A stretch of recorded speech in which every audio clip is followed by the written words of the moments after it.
Welcome back into Rounding Third Baseball, episode 247. History was made, and a bunch of it this weekend. I'm Nick, and we have Harrison. How are we doing tonight, Harrison? Fantastic, Nick. How we doing? Doing all right. Doing all right. Yeah, some history being made by 3 or 4 different people, so we'll get into it. But first, make sure you follow and like us on Facebook. You can subscribe on YouTube. You can also follow on Instagram, Rumble, and TikTok. You can also listen on Spotify and Apple Podcasts or wherever you get your podcasts.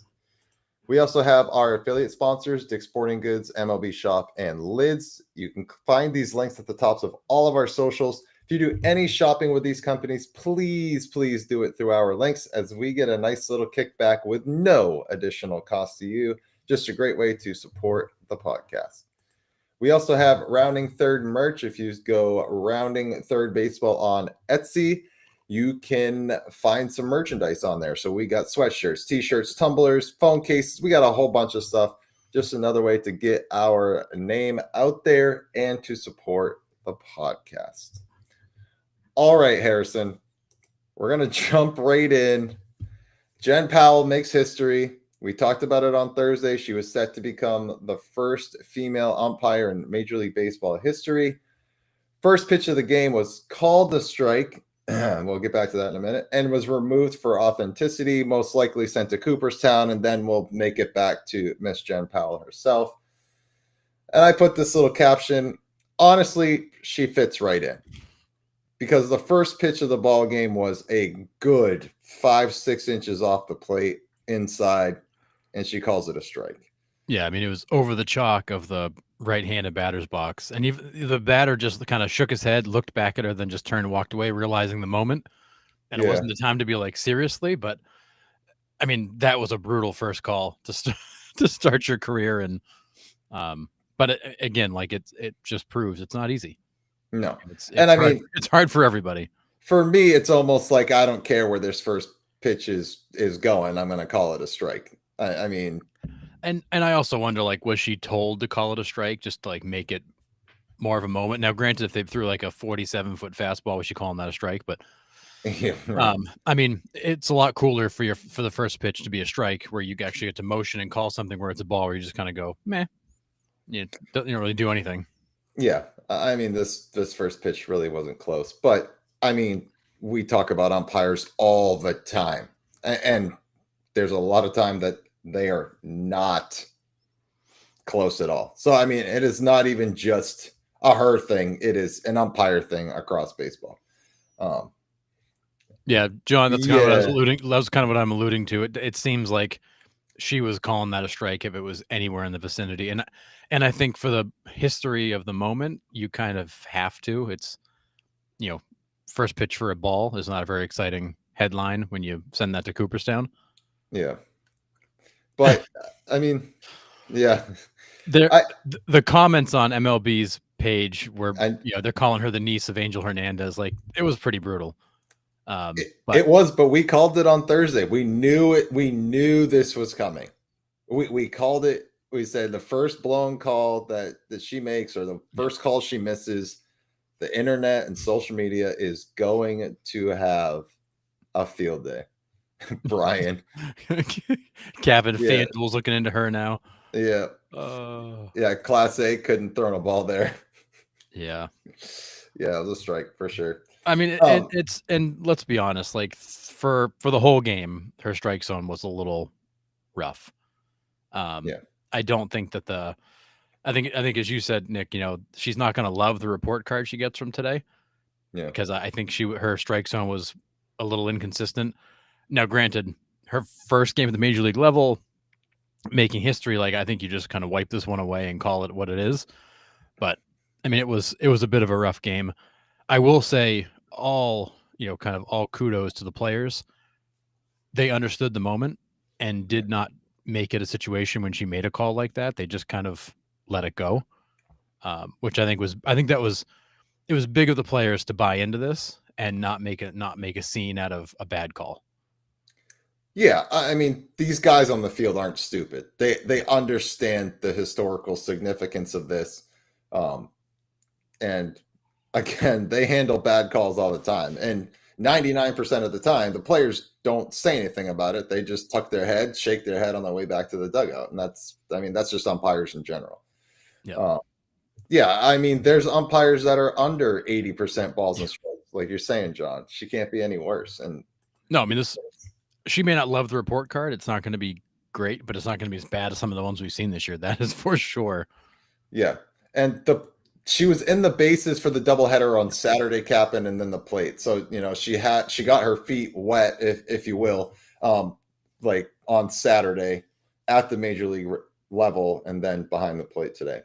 I mean, her next outing behind the plate, if she gets another chance, I don't know the status of the umpires she's replacing and when they're supposed to come back or whatever, because she's just an alternate. She's not a full-time umpire, correct? Yeah, just an alternate. So during a doubleheader, they carry 5 umpires because the home plate umpire in game 1 takes game 2 off. So she got called up to be the 5th umpire for that crew on Saturday. And then they used her again today because there was something with another one of the umpires needing a day off. I think she's done now and goes back to the minors until the next time they need her. Yeah. So, Tommy, it's a fair point here. How do you feel about Major League Baseball having a female umpire? How do players respectfully argue with her if a situation comes? Now, I think the players are going to treat her just like a regular umpire. I think the managers, if she blows a big call, they're going to treat her as an equal, as they should. This is and as she wants. Right, exactly. And I think that's what, most women want across the board. When they're talking about equal rights, this is what they're talking about. A chance to umpire in a male-dominated industry, right? I mean, Major League Baseball is a male-dominated industry, like even in the front office. So that's why it was a big deal when Kim Ng was in there for the Marlins as the first female GM. So I think she wants to be treated. So if she blows a call, like I don't think the managers hold back. I think they'll go out and tell her. And I'm sure she's gotten it at other levels too. Like this isn't her first professional game. Yeah, I'm sure she's heard all kinds of colorful language after missing a call in the minors. And I love the question, Tom. How do players respectfully argue with her? They don't. No. They don't respectfully argue with anybody. So if she were to blow a call at a big point in the game, she's going to get the same FU treatment, I think, that everybody else gets. And I think that's what she wants. I think that's what needs to happen to show that she's being treated the same way. You don't want guys to run out there to argue a call and be like, well, let's have a very pleasant conversation about this. No, you want Aaron Boone like spitting all over her face as he's screaming. Yeah. Like, because that's what he does to everybody else. Right. That's what she wants. That's what should happen. That's what the league needs. So I don't think they'll respectfully argue with her. I think she's going to get the full colorful gamut of any argument. Yeah, Forrest, I didn't see the report card yet, but I mean, if she hit 91%, I mean, we've seen worse for sure. I don't have an issue with it. It was her first game. It was historically significant. You're gonna have nerves. I don't care who you are. If you're a human being breaking a barrier like that, it's got to be nerve-wracking. Any barrier that you're breaking and you're the first to do something, I can't imagine that there isn't any nerves being brought up to the surface. You can't help but show them. Yeah. So. And Forrest, you're right. From what I'm reading, the report card's not been released yet because the review, they do the review, they file it, then it becomes a record. But from what people have heard, she was at 91%. She was 139 for 152. So she's at 91%. The league average is between 94 and 95. So, I mean, in her first ever outing, she's a hair below average, which that's really not that bad, all things considered. No, and we talk about it all the time with players. The Major League Baseball is a different level of competition. She's going to see different types of pitching at this level. Like she hasn't seen the best of the best. Are the guys in AAA good? Yeah, they're pretty damn good. But they're not Major League Baseball good. So like there is a little bit of a learning curve there for sure. There has to be. Yep. So and I'm a little disappointed because Cap'n is now lying to us in the chat. saying he can respectively argue with his wife. I don't think you can. I mean, I know I can't. Yeah. I don't think any of us actually can. I think we all think we can, but we can't. Right. I've seen worse this afternoon during the Oh. Mariners game. That's so bad. Yeah, Scooble had some colorful language, And he wasn't but wrong. he wasn't And he wrong. wasn't wrong. I mean, That he picked his battle correctly. He was absolutely right. that pitch was right down the middle. That was but- terrible. Yeah, can't be worse than CB Buckner. I mean, Yeah, there's so many good. facts. Yeah, and Michael, she did fine. She umped my team's game and didn't have any huge gripes with it. Yeah, and that's what they wanted, right? They wanted this to be a game that had no issues, no bumps. So I think it did. I think it went well. But going back to that first pitch, like you said, it almost seemed like it was if it was a foot within the strike zone, it was going to be called a strike just for the historical significance of the pitch. Yeah, it's a strike call. And Chad made the comment earlier, like it'd be better if the call was accurate, and you're not wrong. Right. But I think that if you have the choice between a bad strike or an accurate ball, you want the strike because you want the picture of her, calling the strike behind the plate and Right. making the moment special. Yeah, absolutely. So, I don't fight with my wife. I'm always wrong. I mean, that's why you're still married. So Exactly. Yeah, exactly. Yeah. That's why you are where you are. Yeah. I think Scuba was spot on with his gripe. Right. And he did, other than the language, I mean, he respectfully disagree with it. I just you did not need a lip reader for what he said. No. you No. didn't. John Boy doesn't need to lip read that one. We all saw it. Yeah. Yeah, that was effing horrible. Yep. That was effing horrible. And he wasn't wrong. No. I mean, it was a terrible call. But then he dropped it and moved on. He did. He made his point Right. and he moved on. Yeah. So because he realizes if he keeps barking at him like that, he's going to get tossed, and that's a bad idea. yeah. But he made his point very clearly and emphatically and moved on. Yep. Awesome. Yeah. All right. Some more history made this weekend. Justin Verlander today hits 3,500 strikeouts, struck out the side in the first inning to achieve it. Is he a unanimous Hall of Famer? No, because I mean, it seems like nobody's unanimous. He'll get like 98% of the vote because like 6 idiots will leave him off the ballot. I mean, he is absolutely a first ballot, no doubt Hall of Famer. Yeah. I mean, just the body of work, the awards, the stats, his stature in the game, the no hitters. What he meant to the teams he was on. Like I mean, for our generation, Nick, he's one of the handful of best pitchers we've ever seen. And at his peak, he was pretty much unhittable for seasons on end. Yeah, absolutely. Yeah. John goes Hall of Fame, no, but he's like as in 97, 90%. Yeah. There'll be 6 or 7 people that leave him off the freaking ballot to make some sort of stupid point. Yeah. I don't get it. I mean, especially in this era to compile the numbers he has. Unfortunately, he's not going to get to 300 wins. I think he's too old. He still needs quite a few. So that he's still 2 or 3 seasons away from that. And I don't think he pitches for that much longer. I don't know. Could be wrong. I mean, we've seen guys pitch until they're like, you know what, I don't have it anymore. And if he's still striking guys out, maybe he still has it. I don't know.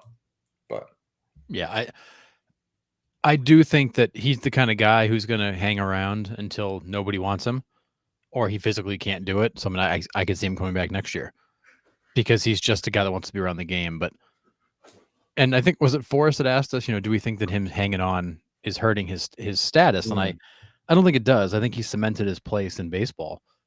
I think him hanging on now is more him clinging to the love of the game versus chasing stats or trying to influence that. He just doesn't. He's a baseball guy. This is all he wants to do. And the thought of not playing anymore doesn't sit well with him.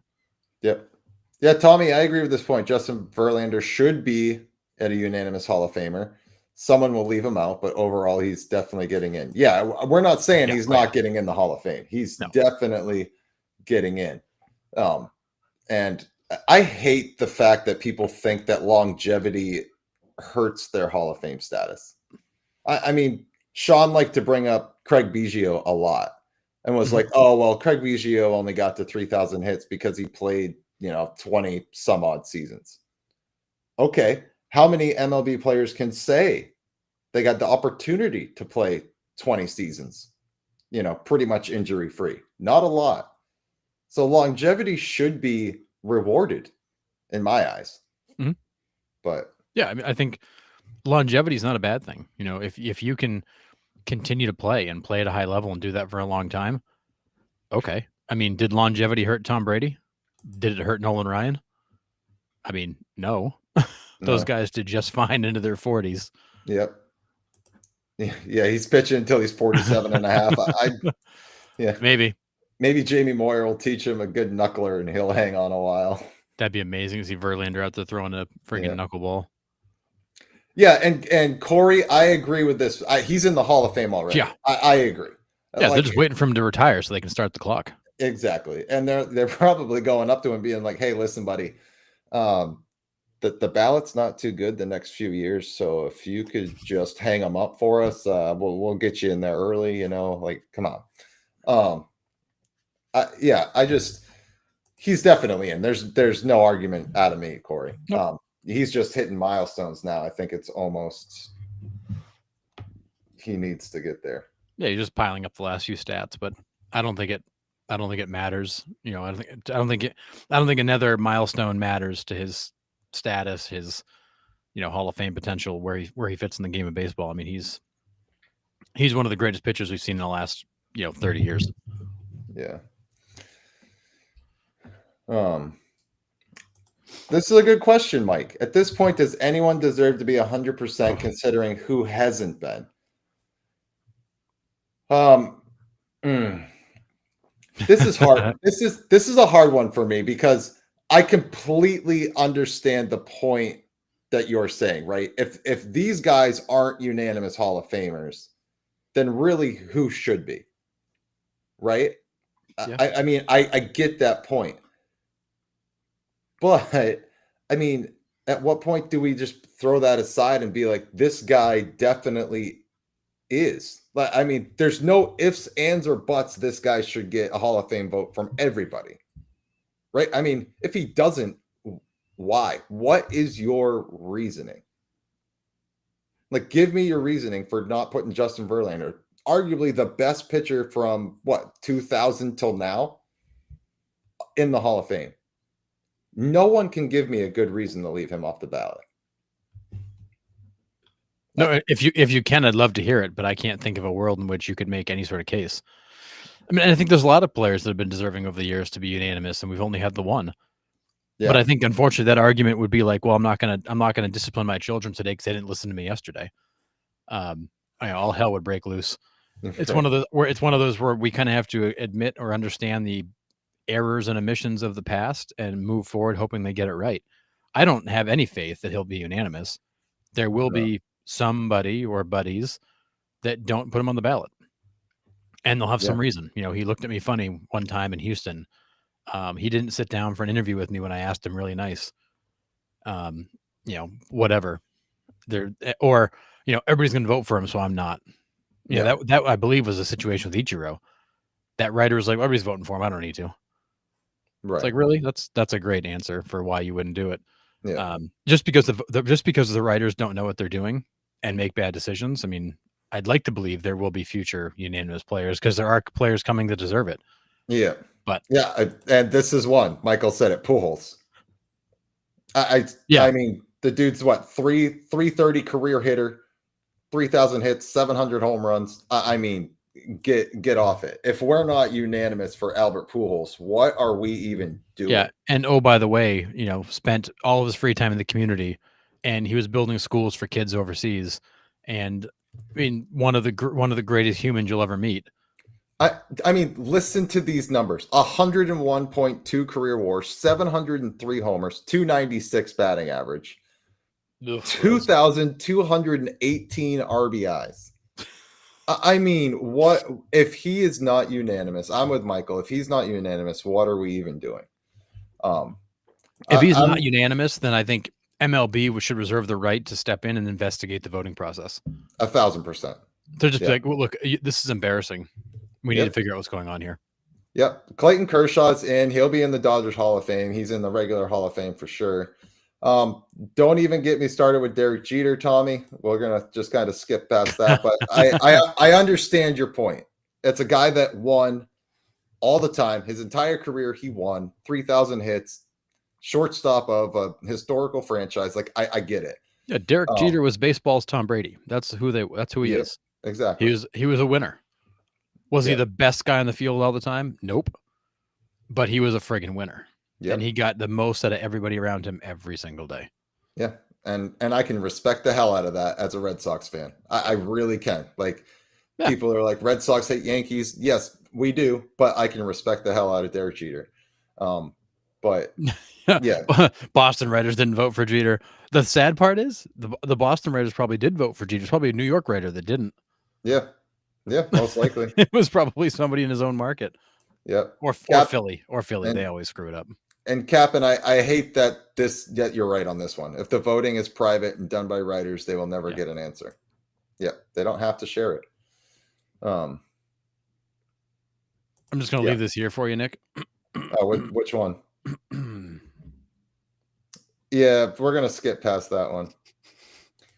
We don't have an hour and a half to talk about. We've had a whole episode on the jumping into the seats and the flip play. Like we've done almost a whole episode ranting about how bad those plays were. Yeah. Forrest, just because the voting writers have been stupid in the past does not require them to continue to be by not giving a deserving player unanimous decision. 1,000% agree. I'm with you 100%. It's amazing. You can choose not to be stupid today. Like you can choose to like move on from that. The question is, will they? Wait, that's an option? Oh, it is. Most people don't take you up on that option. Like they don't exercise the option, but it's there. Oh, I'm asking for myself. I'm not asking for everyone else. Oh, sorry. Yeah, I was trying to make a more general statement. I wasn't trying to like call anybody out, Nick. It's all right, Harrison. It's all good. Yeah, we've talked about the voting process before. I hate it. It needs to change. Ted Williams not unanimous. Babe Ruth not unanimous.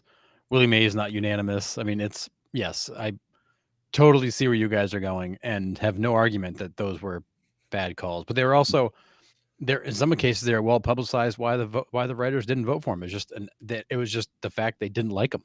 Like that's all it was. Yeah. They just didn't like the guys. Yeah.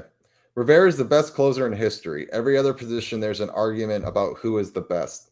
There should be more players who were unanimous, but that's the only argument I can think of. And honestly, Chad, that's a good point. I mean, Mariano Rivera was the best closer ever with one freaking pitch.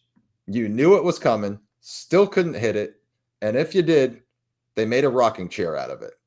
I mean, that's that. I mean, I get it. And as much as, we say the closer role is overvalued and we think it might be, right? Mariano was the best. That's it. Best in history. Yep. No ifs, ands, or buts. It is what it is. So did he deserve the unanimous? Yeah, he beat the entire league with one pitch. It's hard to argue that. Except for the Red Sox in the playoffs. Yeah. Again, we can go into another hour on that too, but we'll just keep going. Yeah, I think at this point there are guys that do deserve to be unanimous. Pujols needs to be. I think he'll be the next guy that. I think he's the next guy coming up on the ballot where you'll get a chance to see if they get that one right. Do you think that they look at the guys coming up too and they it kind of hurts them, right? So like Justin Verlander retires, whatever, and they're like, well, Pujols is coming up and we're pretty sure he's going to be unanimous, so let's not give votes to Verlander to make sure he is. Like, I think Pujols will go in before Verlander, obviously, because Pujols isn't playing. But do you understand what I'm trying to say? Yeah. Do you pull back a little bit so you don't have multiple unanimous guys because you got somebody coming who's maybe more deserving? I mean, I don't think the writers think like that. I think the writers are looking at who deserves it, who do they feel like deserves it. And I think in some cases they have a reason in their head why a guy should not get a vote that we'll never understand because we'll never get to hear it. And even then we may never understand it. But like in the Ichiro example, there was one guy who felt like Ichiro did not deserve his vote. Okay, but like how? Why? Why? We'll Yeah. never know. Like I think there's always going to be that situation where somebody's just like, I don't want him to be unanimous. I don't like him. I won't vote for him. He Yep. was mean to me. There's Right. gonna be that kind of crap all the time. And Mike, this is a good point. Possibly why Jeter wasn't, since Mo was. And that's what, that was my overall point. You just said it very more efficiently than I did. They saw Mo coming up and they're like, well, he's clearly the best closer ever. So he has But to be unanimous. So let's leave Jeter off to make sure Mo is. but Jeter was 3 times more valuable to the Yankees than Mo I, was. no I argument mean, here.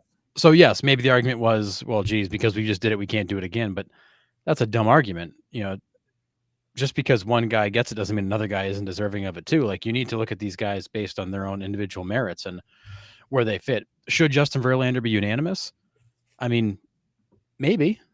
Should Pujols? Yes, 100%, 100 million% yes. If Yeah. Justin Verlander gets 96% of the vote, I'm gonna be like, yeah, that's fine. If Yeah. Pujols gets less than 100%, I'm gonna be like, what the hell is wrong with people? Yeah. Like there are those players that just stand out above and beyond everybody around them. Mo Rivera to me wasn't that guy. Derek Jeter was, Yeah. Ted Williams was, Willie Mays was, Babe Ruth was, Albert Pujols is, Barry Bonds is. I'm going to tear at that Band-Aid. There are certain guys that were absolutely just, they're the Mount Rushmore of baseball. They deserve that.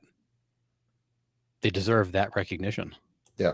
And Chad, this is a fair point. I do hate the overcomplication of it. Either a guy is a Hall of Famer or not. And I think the players don't care, right? I mean, to a certain extent, was Ichiro kind of poking fun at him not being unanimous? Yes. But in the grand scheme of things, he's a Hall of Famer.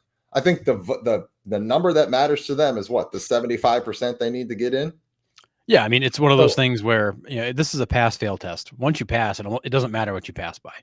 Right. I think for Ichiro, when you get that close, though, you have to wonder, like, why didn't I get that last one? Like, what happened to the one? Yeah. And I think that was Ichiro's stance in inviting him to dinner. It was more like, I just want to understand why. Like, I'm a Hall of Famer either way. I don't care about your vote necessarily, but like, I'd love to understand why. Right. Exactly. And I like think all that's of us would. Yeah, I think that's what fans want to know is just like, okay, like we honestly don't have a problem with you leaving them off the ballot, but give us the reason why.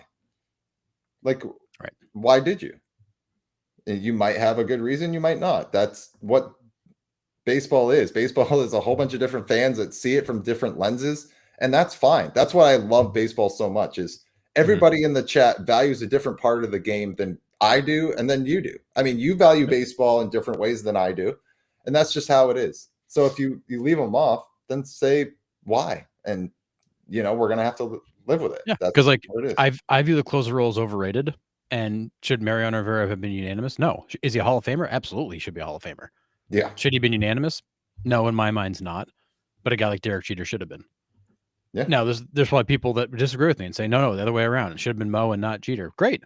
Like everybody's got their opinion. That's like to your point. That's what makes baseball so great is that the value of a player can be seen from a lot of different angles. Yeah. And everybody's got an opinion. Yeah. I don't think there's a limit on the amount of players you can vote for. I think you can literally check every box on your ballot and send it in. But baseball's the ultimate chess match. You're not wrong. Every aspect of the game is a chess match. It really is. 1,000%. It really is. But yeah, I don't know. All right. Well, to get to another Hall of Famer, Jose Altuve hits the 250 home run plateau.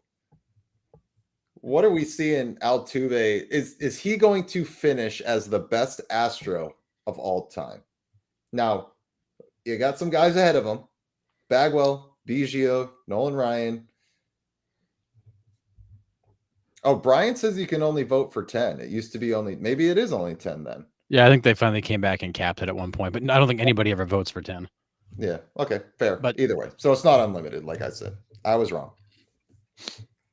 But anyway. I think Jose Altuve to me is a guy who probably ends up on the Astros Mount Rushmore, but he's not the number one guy. Yeah, I think when you go down to the history of the Astros, Bagwell, Biggio, Nolan Ryan, there's other guys I think that are going to sit above him, but I think he's one of those guys who is absolutely in the top 4 or 5 of that organization when all said and done. Yeah. Yeah. I agree with you fully. Michael, yes, we interact with the chat. So if you got something, bring it for sure. So that's what we've been doing. Yeah. Yeah, I think I'm with you. I think he's definitely top 4, top 5, maybe even top 3. He's going to have a ridiculous career. I think he's getting into the Hall of Fame. I mean, it seems like as much as us fans really want to put a cloud over 2017, I don't think it's happening. I don't think that's going to sway his Hall of Fame vote. I mean, maybe it will for the writers. I don't know how they view these Astros, and we're not going to know until they're eligible for it. Yeah. But he could end up as the best Astro of all time. I think he has the potential to, and just the winning ways that he has brought, his playoff success, I think could catapult him in Astros fans' eyes above Bagwell and Biggio when it's all said and done. I think the only thing that holds him back is obviously the kind of the stink of the trash can incident. Yes. But also the fact that outside of a couple of seasons, his defense has been generally pretty terrible. That's fair. And I think that's why guys like Bagwell and Biggio, who were rock solid on both sides, probably get the nod over him. I mean, you got Nolan Ryan sitting there. You got Billy Wagner sitting there, you got a lot of guys that have come. It also depends on who do you define as an Astro. They've had some guys that have come in and spent small chunks of their career there and had huge impact. Guys that have spent big chunks of their career there. But Jose Altuve to me, he's probably in the top. He's in the top 5, and whether he's 3, 4, or 5 doesn't matter to me. But he's not the first or second guy. Yeah. But let's be serious for a minute. Did you see the picture of him the other day with Carlos Correa? No. It looked like Carlos Correa brought his little brother to work. I mean, Jose Altuve. There may not be a player that's gotten more out of their body than that man, who stands 5 foot 6 inches tall. Agree. He is pound for pound the best baseball player in the world. Yeah. He is so unbelievably. He had a home run, was it yesterday? Just absolutely launched a bomb. Oh yeah. And you're like, where does that come from? Where does the power come from when you're 5'6", $167? Yeah. I mean, my God. Yeah. I'll never understand. Yeah. So we're pretty split here in the chat, and I think Harrison and I are kind of split too when it comes to the Hall of Fame. Because does he have the talent, and should he be considered 1,000%? But how much does 2017 cloud his judgment? And with the way the writers vote, I can't guess either way. I really can't. Yeah. So Michael says he'll be the best Astro ever. He agrees with that. But I mean, maybe. But again, how you value players is probably maybe different than how I do or how Nick does or how people in the chat do, and that's entirely up to you. John Carter says Hall of Fame should just hold its hands out on Altuve's forehead and he'd never reach the Hall. Yikes. That's terrible. It's terrible, but yeah. And I've screamed this for years, and it's ultimately why I changed my opinion on the steroid guys. Baseball saw this whole thing, and everybody just moved on. They handed out a couple of suspensions, they smacked a couple of guys with fines, and then just swept the rest of the thing under the rug and moved on. I don't think anybody cares that they cheated in 2017. I just don't think anybody cares. And they've all moved on, and this may not stick to him at all. It could. But I feel like the whole world was just like, it's just the Astros. It's fine. No worries, guys. And it was just all good again. Yeah. No Kent, no Altuve. I mean, can argue that. I know a lot of people, a lot of fans that I've heard or seen in comment sections and texts and all this stuff that Jeff Kent benefited from having Barry Bonds in your lineup. Well, yeah, no duh. Who wouldn't? Right? I mean, but at the same time, Barry Bonds was also clearing the bases 150 times a season before you. So I don't know. I mean, I'm with you. Jeff Kent had 6 straight seasons of 100 RBI seasons. One of the best second basemen of, this era of baseball. I agree. I think Jeff Kent should have gotten a better look than he did. But Altuve won. Altuve's won. And I think that essentially puts him over the top. But I don't know. I'm still 50-50. I really don't know. Yeah, and I think for Kent, I mean, he Altuve and Kent sit in, other than the fact that Kent's got more home runs, Altuve and Kent have very similar numbers. Yeah. But batting average, Altuve's got him by a chunk. But then you read off the list of accomplishments for Altuve: MVP, 2-time World Series winner, 7-time Silver Slugger, ALCS MVP, 2-time Player of the Year, 3-time batting title winner, Gold Glove, 9-time All-Star. You go to Jeff Kent, 4-time Silver Slugger MVP, 5-time All-Star. That's it. Yeah. No Gold Gloves, no Players of the Year. I mean, just you can go down the list and it's like, okay, Jeff Kent doesn't have all of the credentials. He had some good stats, and he had a really good peak. But otherwise, there's not a lot there. Yeah. And Brian, I'm not going to put that comment on, but that's another reason why Jeff Kent's not in, right? Totally. He was a jerk, right? People did not like Kent. He and Bonds were the ultimate at just pissing the media off. Yep. And Michael Kent was a better defender. Yep. I mean, I agree. We were just kind of talking about Altuve's defense in general. Not great. Pardon the analogy, but in that case, like Kent was the tallest midget because Altuve's terrible and Kent was not a lot better. Is he better? Yes, Kent was better, but defensively, Kent had hands of iron. So yeah, he's the tallest midget because it's a low bar. Yeah. All right. In this interesting comment by Brian, in this era, Kent would be better than Altuve. I mean, the drop and drive, and strikeouts don't matter. Possibly. I know, but, Kent played in a heavy offensive era. This is not a heavy offensive era like it was then. Kent didn't see this kind of gas on a consistent basis either. So I think Kent's swing is better suited to today's game. Yes. I do question how well he would adjust to it, but maybe. Yeah. Yeah, look at second base Kent's what was up against in his time versus second base is pretty weak around the league right now. It's not a great era for MLB second baseman. I mean, can you name me the top 5 second basemen in the league right now? I mean, it's no, because in many cases you don't even have consistent second basemen. Right. You've got a lot of guys that rotate through that spot. So no, I mean, it is true. There's been a relatively low bar at second base now for a while. In Kent's era, you did have, you had the Robbie Alomars and all that of the world, but second base wasn't like super deep back then. It was certainly deeper than it is now. Yeah. But Kent was also kind of an enigma in that era. He was a guy that he played second base because there was really nowhere else to put him, and he could just smash. So that's what he did. Yeah, Nico Hoerner's one. I mean, Nico Hoerner, Andres Jimenez when he's healthy is one. Ozzie Albies. Ozzie Albies is a good one. But I mean, no, are there a ton of great second basemen? No, but I can't think of an era where you had a ton of great second basemen. You had a few. Yeah. Second base is one of those weird positions. It's a lot of times guys just get thrown in there. Yep. Agree.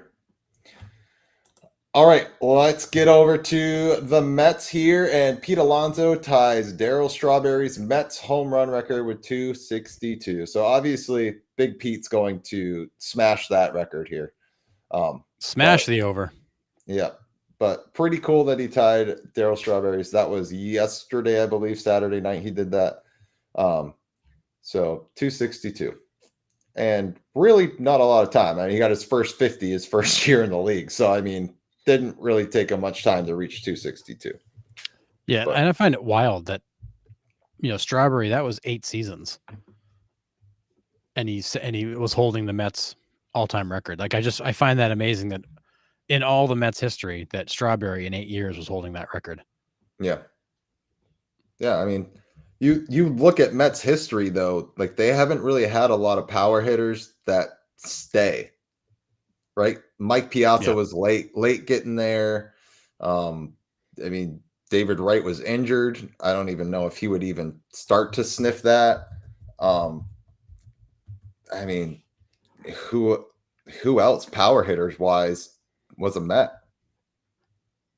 Well, yeah, the Mets had the random, Did guys that would stop in, but they David didn't stay long. David Wright had 242, so he was on Yeah. the track to definitely take it. But yeah, it's crazy.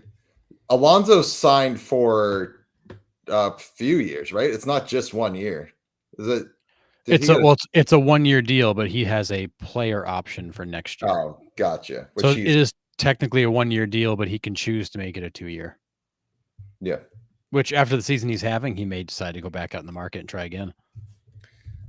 I don't know, man. I think it depends on who goes to free agency. Because if Kyle Tucker ends up going to free agency, I don't think I would want to go because the market's going to be all jacked up again, like it has been the last 2 years with Soto and Otani and all that jazz. I don't know if I want to battle against that. At the same time, when you look around the league at the first base position, there's a lot of teams that could use one. I agree with that, but we also said that in this offseason. And no one wanted Pete. Well, nobody wanted Pete because he's a mediocre defender and struggles with high velocity fastballs. And he's hitting 261 with 26 home runs and 92 RBIs. Like he's having a good season. He's not the 53 home run guy he wanted to get paid like he was. He settled into this guy who's going to be a 30 and a $110 and hit 250 to 260. That's not a $30+ million a year player like he wanted to be. But at the same time, he's going to be 31 in the offseason. Do you want to take another 1-year deal and come back out as a free agent at 32 when your prime is winding down? He's in kind of a weird spot. Yeah. Yeah, Strawberry only hit 70 something more home runs as a non-Met. So like that was Strawberry's career. Yeah. Captain thought that Wright Pete tied him in less than 7 years. Yeah. Yeah, the Red Sox need one bad. Yes, the Red Sox need a first baseman. Yeah. Because I'm not even sure that Tristan Casas comes back and is ready for next year. I don't know. I don't know. I don't see it. But all right. Kershaw versus Scherzer 17 years later. So we all know the viral, clip that goes around every so often of, Greg Maddux and Randy Johnson are scratched and they're just put in with these scrubs, these young scrubs, these young scrubs, Clayton Kershaw and Max Scherzer. So it's their first matchup since 2008 after Maddux and Johnson scratched. Kershaw wins this matchup. Is this the last matchup of 3,000 K pitchers ever?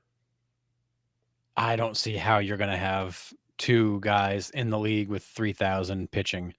I mean unless Kershaw somehow faces Verlander at somehow down the stretch here. Yes. I mean, this might be the last season where you see this as a possibility. Yes. Mm-hmm. But yeah, it's going to be hard to get a pitcher out of any kind of class to reach 3,000 strikeouts, let alone have multiples do it and still be in the league at the same time.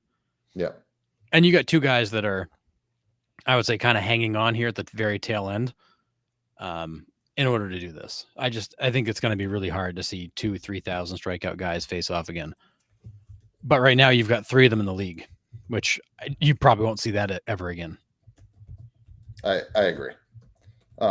This definitely will be the last season for sure. In chat, yes. Yes. Yeah. Yes, it is. Yeah. Yes, it will be. Yeah. So everybody's with us on this one. Yeah, for sure. Still pretty cool though. I mean, these guys are both Hall of Famers as well. Scherzer's going to get in. Kershaw's going to get in. Verlander's going to get in. I mean, we just talked about the three best pitchers of this era. There's no doubt that those three get in. Yeah. Yeah, and it's no doubt. I would love to see Verlander versus Scherzer one more time before their careers are over. I don't think they match up again. Yeah. So John says with the rate people are striking out now, I'd say it's almost guaranteed to happen again. Now, I agree with the strikeout rate. However, these pitchers just don't get enough innings to accumulate those strikeouts. They don't. They average 5 innings, I'm going to say, on the low side. So that's if they strike out everybody, that's 15 Ks. I mean, how many 10 strikeout games have we seen this season? Not a ton. I mean, not a ton. I mean, and you look at it, and 3,000 strikeouts over. I mean, if it's a 20-year career, it's 150 a year. That doesn't seem like a huge deal. But not many of these guys make it more than 15 years max. So 15 years. Now you've cut that number down. You need to be at what, 200 a year. Garrett Cole, who's the next guy in line to get it, after 12 seasons is at 2251. It's going to take him probably 4 more years to get there because he's in the low 200s consistently every year. So he's probably 4 years out from hitting it. And that'll be right at the end of his career. He'll be 38 going on 39. Yeah. So Cole will hit it right at the tail end. Because the issue is these guys if he stays healthy. Yeah, I mean, Garrett Cole in 12 seasons has pitched 1,954 innings. He averages 210 innings a season. It's hard. Yeah. These guys aren't pitching the same number of innings that the pitchers used to. No. They're going to have to. These guys don't go deep in games. They don't make 30 starts a year. It's going to be really, really hard to, as many strikeouts as you can get in the game. It's going to be really hard to pile up enough and be around long enough to get there. Yeah. Could guys do it? Yeah, they totally could. Yeah. There's such an emphasis on velo and spin that pitchers are going to have 10 years at the most in their careers. I don't disagree with that. I mean, we've seen that a lot. And Chad kind of backs that up. They don't pitch enough innings. Players pitch 7+ like they used to, then multiple players would get there, but not at 5. I agree. I think that's something I want to ask Terry Shumpert on Thursday is like the new baseball, right? Just like these pitchers with velocity and max. And I've done some reading on him, and he's still involved with the game at the lower levels. So like, I wanted to kind of know, like, what does that look like, teaching these kids, knowing what the major leaguers are doing at high velocity and high spin. So that's definitely something I want to touch base on, and what his view on how baseball has changed and just this 20-year period. Yeah. So here's Skubal. So here's an example of Skubal. Skubal's 162 game average for Ks is 220. He's at 835 for his career so far. He's 28. Yeah. So he needs basically 10 more seasons at his current 162 game average to get to 3,000. So that'll put him at 39, striking out 200 guys just to hit 3,000. That assumes he doesn't have any injuries. There's no blip in his performance, which he's already shown that he missed half of 23. He missed half of 2020, granted it's a small sample set, and he missed the third of 2022. So if he can consistently go out there and throw 220 plus Ks for 10 more years, he will hit 3,000.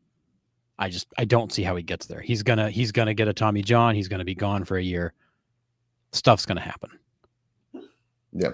So I think, and I think most people don't realize how old Skubal is. He turns 29 in November. He comes in next year, his age 29 year. He's now in his prime. You're gonna get the best. You're gonna get the best out of him for the next 3 or 4 years, and then he's going to be a lesser version. Yeah, I think I posted 3,000's a reach. Yeah. I mean, I put a post the other day. I was like, who's the best young pitcher in the game? And after I posted it, I put Skubal as one of the options. And I was like, well, he's not exactly young. He's not. So he's not. I mean, and you got Skeens, whose 162 game average is 240 Ks. Yeah. And he's only 23. So he's at 332 for his career. He needs to pick up, 13 more seasons at his current average. Yeah. So if he can do 15 at less, and that brings him to 38, I think Skeens is your next best option. I don't think Skubal makes it. I think Skeens does. Yeah. And I think back here in the chat, Cole, they think Cole could possibly fall short too. And I don't think Cole gets 3K. He'll be close. He'll be close. He's the guy that he's probably the next best opportunity to get there. Yeah. I mean, Chase Burns already seems like he's gotten 1,000. We'll get to him in a minute, but he's got 1,000 already in his first 8 starts. It seems the guy's just mowing people down. But yeah, I I don't know. It's just pretty cool to see. I mean, all these guys could at any point Mark Pryor themselves. I mean, It's true. I don't believe any of these guys are going to have any longevity. No, I don't. I mean, Scooble's already had a Tommy John. He'll have another one. but they're building Skeens, these. Skeens is due for one. Yeah, and they're building these pitchers to do that, right? They're building them to have 8 to 10 year careers, and that's it. Once your arm goes, like we'll just bring up the next guy that throws triple digits. Exactly. We're gonna max you out and get everything we can, then just discard you. Yep. So crazy. That's the way it is. Well, here he is, Chase Burns, 10 plus Ks 4 times in his first 8 starts with the Reds. The only other 2 pitchers to ever do this, Bob Feller and Fernando Valenzuela. That's pretty damn good company to be in. Yeah.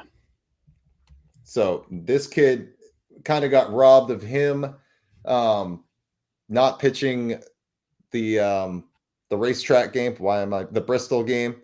We saw him for an inning. Then the torrential rain came down. So, but yeah, this kid's got it. This kid's good. We're gonna see some high Ks out of him for sure.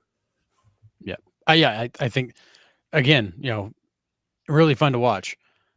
How long does it last? And I think that's kind of what Brian's alluding to is, I don't think I'll see another 3K strikeout in my lifetime. You've got Garrett Cole, who's 800 away. You got Chris Sale, who's less than 500 away. He's only 36. If you can get a couple healthy years out of Chris Sale, he's a 3,000 K guy. So, I mean, I think there's a chance you could see. I think that Cole has a shot. I think Sale has a shot. I think Skeens has a shot. And I think Scooble has a longer shot. But there's 4 guys right there that, are on a trajectory where they could get there. Right. Will any of them get there? I don't know. I mean, for who the hell knows? But it's possible. You could see Sale get there in 2 years. Right. But how fast do they get to their peak, and then how fast does that fall off the backside because of arm issues? Yeah, I mean, when your arm is being surgically repaired multiple times and it's being held together with duct tape and bubble gum, there's a point in time where no matter how well it's healed and maintained, you just don't have the juice anymore. Like the arm just doesn't have what it used to have. Yeah. And we've seen so many guys later in their career, velocity dips, spin rate dips. The arm just isn't as live as it used to be because it's done. Like it gave its life for you. Yep. Sale. Dynaco Dad says I think Sale gets there for sure. I mean, being hurt this year hurt his case for sure. I think if he would have got a full healthy year this year, I think the Braves are in a different place. First of all, second of all, I think it'd give him a better shot. But I don't know. If he had pitched this year, he would have come out of the season needing 300 Ks to get to 3,000. It'd be hard to believe he doesn't pick that up. And the years he lost in Boston being hurt too. He'd already be there. I mean, that's the thing. Like he could so easily already be there, if not for falling off the bike and getting a line drive off his finger. That was brutal. I mean, that was such a terrible stretch. Yeah. All right. We'll just keep on the pitcher train here. Paul Skeens allows 7 hits as his career high, 7 hits, but still lowers his ERA to 1.94. Do we see win stats pretty much go by the wayside if he wins the NL Cy Young? I mean, the Cy Young was always designed to award the best pitcher in baseball. The most valuable pitcher in baseball. Not necessarily the guy with the most wins, the guy with the lowest ERA, the guy with the most strikeouts, just the best, most valuable pitcher in baseball. It's hard to make a case that he isn't. Yes, he's on a team that's terrible, and value is hard to measure when the team is awful, no matter whether you pitch or not. But you can't tell me for a minute that what he does night in, night out is not more valuable than what any other pitcher does in baseball. He doesn't just give you a chance to win. Like, he almost guarantees you win if you just score a couple of runs. Yeah. Like a 1.94 ERA, and he's 5-8. Where does he sit right now? I haven't even looked at it. It's embarrassing. Yeah. And I'll tell you what. Downright embarrassing. His last 5 starts, he's 3-2 in his last 5 starts. He's given up 6 earned. Yeah. I'm sorry. The team is 3-2 in his last 5 starts. He's given up 6 earned. Yeah, it's brutal. And he's gotten 3. He got He got a win when he gave up none over 6. He got a win when he gave up none over 6. He got a win when he gave up none over 6. He took a loss when he gave up 2 over 5. It's what the guy does night in, night out is basically shut the other team down every night. And as good as this guy looks on TV, watching him live is another level. Like when I saw him a couple weeks ago, I'm just like, what am I watching? Like these hitters go up being like, I don't have a chance against this dude. You're geared up for 103 and he throws an 89-mile-an-hour splitter on the outside corner. And dots it's just, it's filthy. Oh, sorry. He's 7-8 because he's won his last 2 starts. Yeah. So I just, for me, I think we're going to start seeing the Framber Valdez stat, if you will, the quality starts. I think we're going to start seeing that more of a measuring stick than we do wins. I mean, I think I don't think people are going to start measuring quality starts like on the stat line, but they're going to look at that as a measure of how a pitcher performs. Right. Because when you're, and Paul Skeen's the perfect example, when you're on a terrible team, you don't control wins. You know, wins for a pitcher, that's a team stat. He's got to pitch well, they've got to score runs. That is not a solo stat. Quality start, that's a solo stat. You're in control of that. Did you go 6 and give up 3 or less? Okay, check the box. Yep. 1,000%. And he does that over and over again. Yeah. Yeah, and Chad Felix did win it with a low win total. You're 1,000% correct. Yeah, so you don't think Skane's winning it will change how wins are viewed, and that's fair. Yeah. So yeah, Eric, this is the Red Sox hat. It's their spring training hat. I wear a different hat every night, but yeah, I think they've almost kind of, I wouldn't say thrown wins to the wayside because it's still impressive if you get a 20 game winner. It's still an important stat. Yeah. But I don't know. It's one of those. It's one of those stats, Nick, where I think wins will be the default measure, unless the guy's on a team that sucks, and then they'll put quality starts up there as a way to equalize it. To say, okay, like did he pitch really well? Okay, yeah, he was fantastic in 95% of his starts. Like that's not on him. But it's like wins will always be the headline. Quality starts will always be like the subtext that like helps you equalize to figure out how to stack guys up. Right. The bottom half of the league, like the Pirates are. Like obviously wins aren't going to be a thing, knowing that the Pirates are bringing up the rear. Like, so let's switch to quality starts. I agree with that. Nolan Ryan pitched on a lot of bad teams, hence why he's just a hair better than 500 for his career. Yeah. Not entirely his fault. Yeah. John Carter, this is a good question. How likely is Skane's career to mirror Smoltz or Kerry Wood and his career as a closer? For me, I think that depends on arm health. I think if he's fine and he has a full career and doesn't have any quote unquote major arm issues, I think he stays a starter. I do. He's too dominant at the top of the game to just set the tone to only bring him in the 9th. Now, if he has some arm issues going down the stretch here later in his career, could you see him go there? Yeah, I probably could. I think it all depends on health.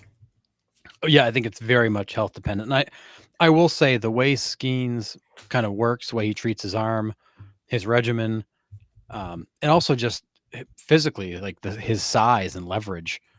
There's a lot of people in baseball that believe he is a guy that will have endurance and he will be durable because he's got the big frame, and he's got good mechanics, and he's got a very strong arm regimen. But everybody said that about other guys who broke down. So be curious to see how it plays out. Yeah. Will the Rockies pitcher ever win the Cy Young?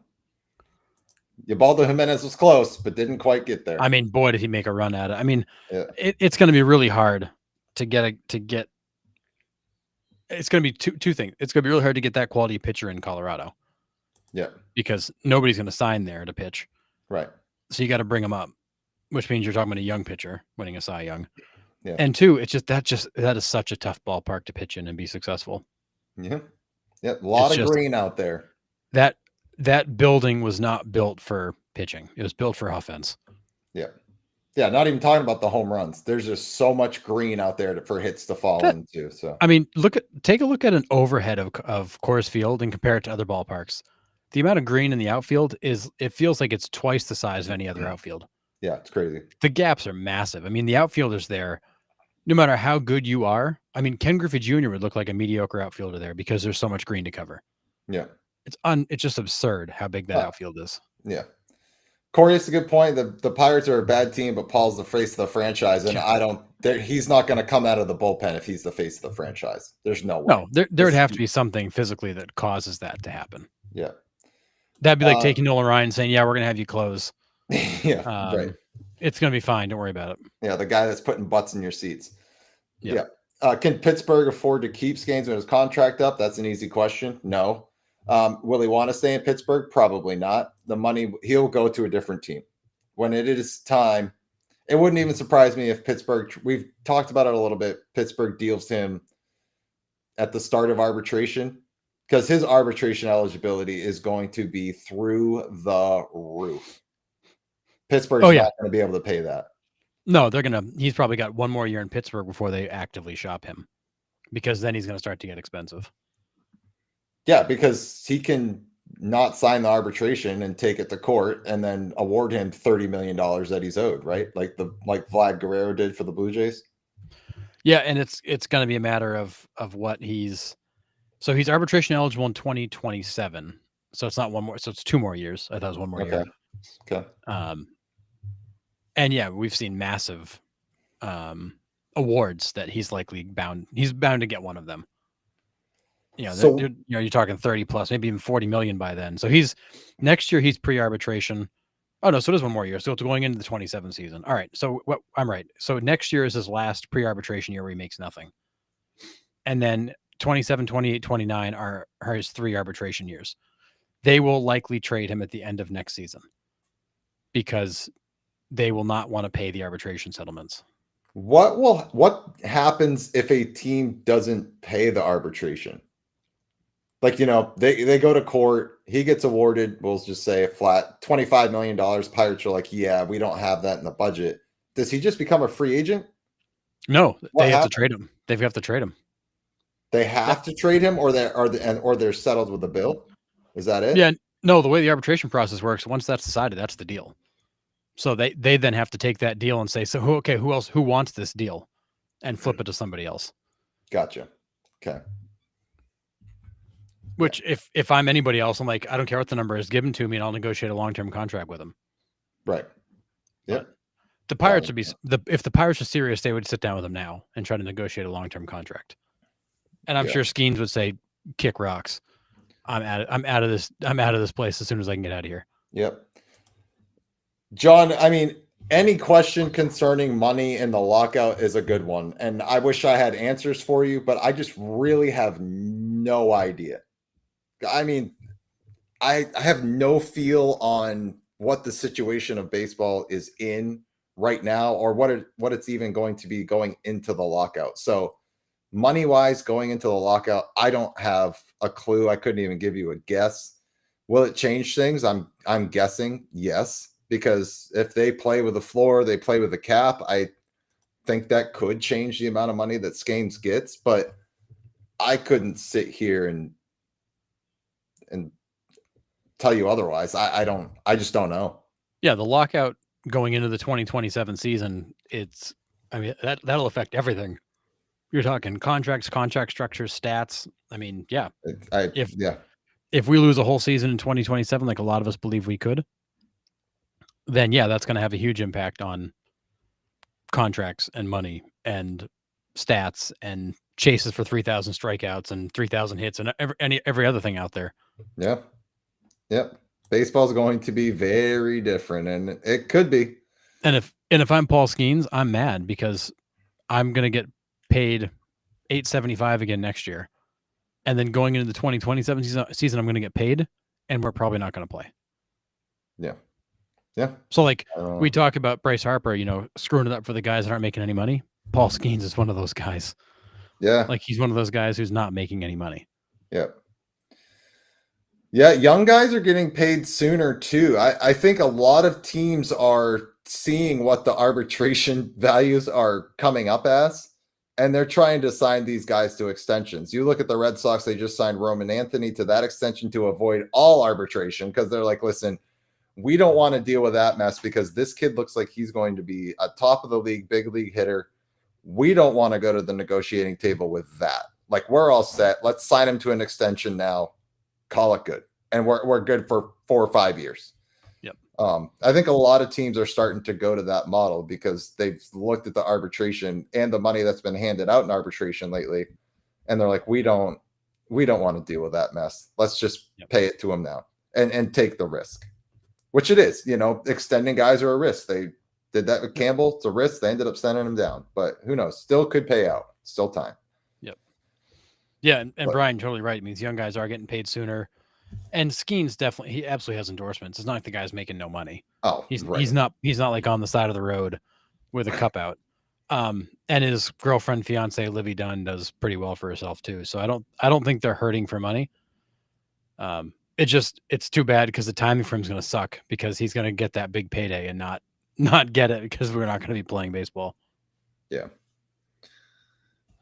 Owners will need to get on the same page about the cap and the floor, and I don't know if they will. They won't, and this is they won't, and I don't expect them to. And the issue is, you've got some owners who are like, no, I don't want a cap. Like, if I've got the money, I want to spend it. There's other owners who are like, I can't spend like you, so without a cap, I'll never catch you. And this is where the economic model of baseball is broken, because you do have such a wide variety of market sizes and revenue streams. I mean, you compare the top teams, they're making double on an annual basis to the middle of this pack, and they've got payrolls that are bigger than the entire revenue of those middle market teams. Forget about the small market teams. Small market teams are in even worse shape. Right. There's such a massive disparity in the revenue in baseball, and it's ballpark, TV rights, market, etc. There's a lot of factors to it, but the economic model is broken. The NFL, although part of it feels like socialism at times, the NFL kind of has it right, where they peanut butter everything around. Everybody's getting the same share. Everybody's getting treated the same way. Yeah, I think the floor is important, and I think that is going to be addressed here because, I mean, there already is a quote unquote soft floor, if you will, because we've brought this up a few times with the A's, right? They would have had to pay massive fines and like lose draft picks if they didn't spend over a certain threshold this year. That's why they went out and got Severino and Springs, and they brought in these contracts so they could reach that money total to get the MLBPA off their backs. So there already is a quote unquote soft floor, but there really isn't a harsh penalty for it. Right. There isn't a harsh penalty for it. Yeah, you're not losing draft picks. You're not getting you're not getting punished. Right. You're not getting fined. You're not, that stuff's not happening. Yeah. So, yeah. All right. But, and I do think you do, the Pirates are not a big market, but they're a medium market. There's a lot more revenue to be had there if the team was good. Yeah. But this is a situation where the owner has no incentive to spend money. Right. He's just like, I'm going to get my revenue share. I'm going to spend the bare minimum to qualify for all that stuff. I'm going to be a really important guy around town because I own the Pittsburgh Pirates and I can puff my chest out, but that's all I want. Like, I'm good with that. Yeah. You don't have an owner there who cares about the team winning. Nope. It's a lifestyle. Yep, 1,000%. All right. Big dumper at it again. Hits a 3-run homer in the bottom of the 8th Friday night to lift the Mariners over the Rays. He has to be the MVP, right? I mean, yeah. I mean, Judge missed 2 weeks and fell behind him, and I don't think anybody right now is. I mean, you could make a case that if Judge has a really good finish to the season with average and all that it's a competitive race. But I feel like given everything Cal does, I mean, I watched Cal last night hose Chandler Simpson, who's the fastest guy on the planet. Yeah. And hosed him by a foot. Nobody throws Chandler Simpson out. Just hose the kid. And then hits a home run. Just tell he catches at an extremely high level, hitting bombs. How do you not give this guy the MVP for the value that he provides?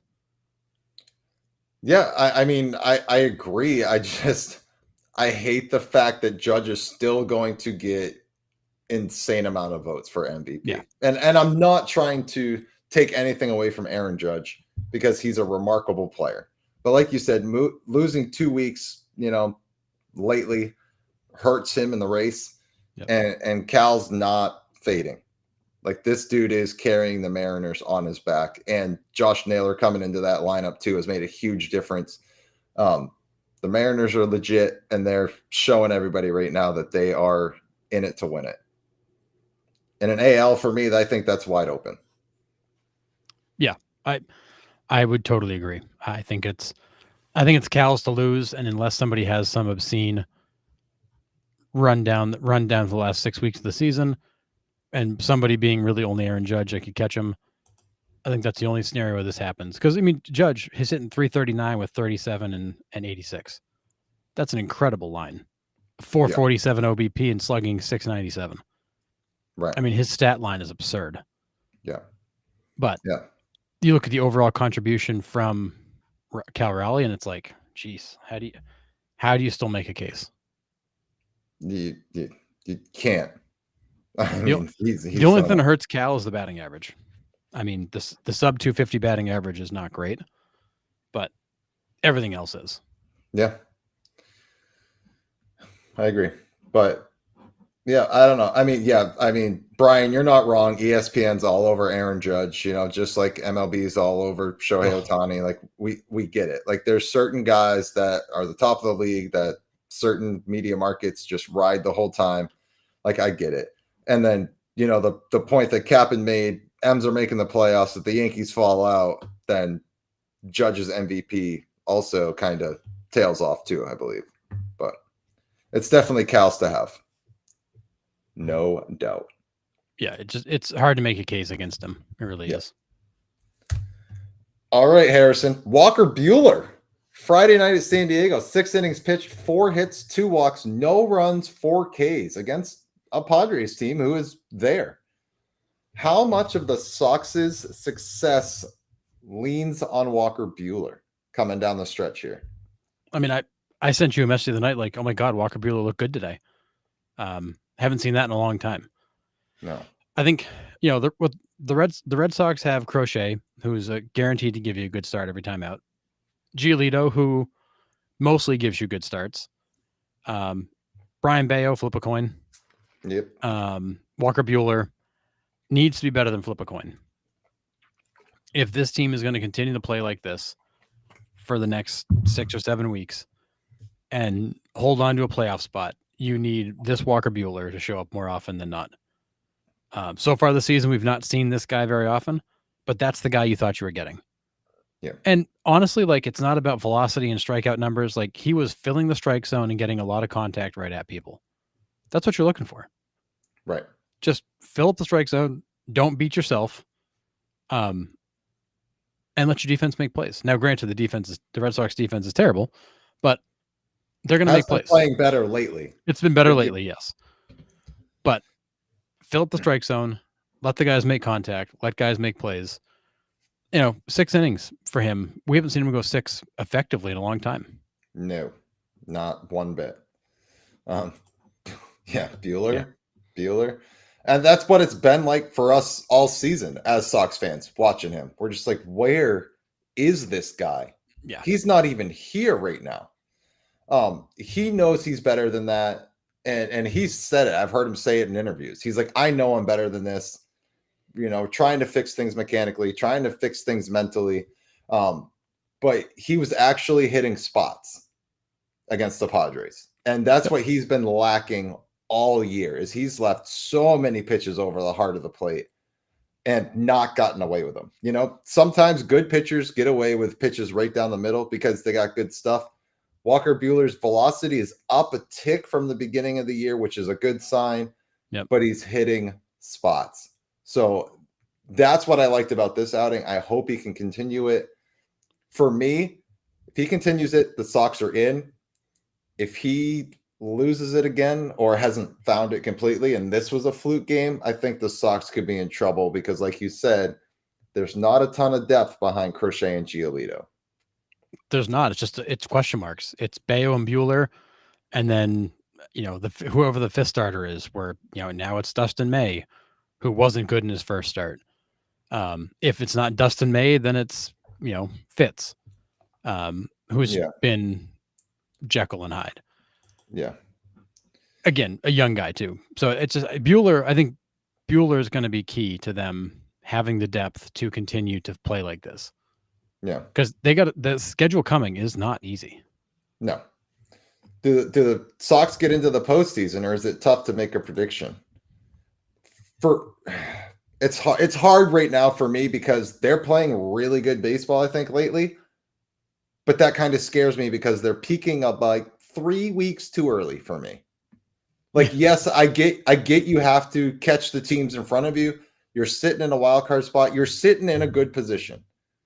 But you're playing pretty good, consistent baseball. And it's not the offense. I am not worried about the offense. I think they lead the league in double-digit run scored totals for the season.